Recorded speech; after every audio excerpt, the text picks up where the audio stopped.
नांदेड युवा सेनेच्या जिल्हा प्रमुखांनी व पदाधिकाऱ्यांनी एका खासगी जिंदाल कंपनीच्या अधिकाऱ्यांना दिला चोप। जनतेचा आवाज 24/7 न्यूज मध्ये आपल्या सर्वांचं स्वागत। पाहूया बातमीपत्र विस्ताराने। नांदेड येथील देगलूर नाका परिसर खान फंक्शन हॉल येथे विश्वकर्मा शासकीय योजनेच्या बाबत आपणास ट्रेनिंग देत आहोत म्हणून लोकांना कॉल करून बोलवले। लोकांची दिशाभूल करून जिंदाल कंपनीचे आपल्या कंपनीचे प्रोडक्ट बाबत सांगून जनतेची फसवणूक करीत होते।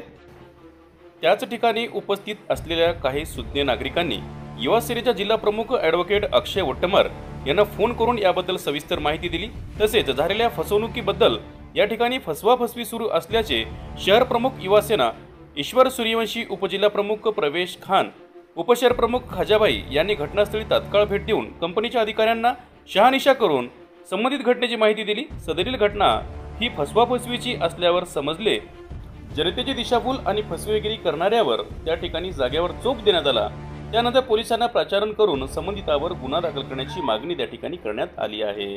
जनतेचा आवाज 24/7 न्यूज नांदेड।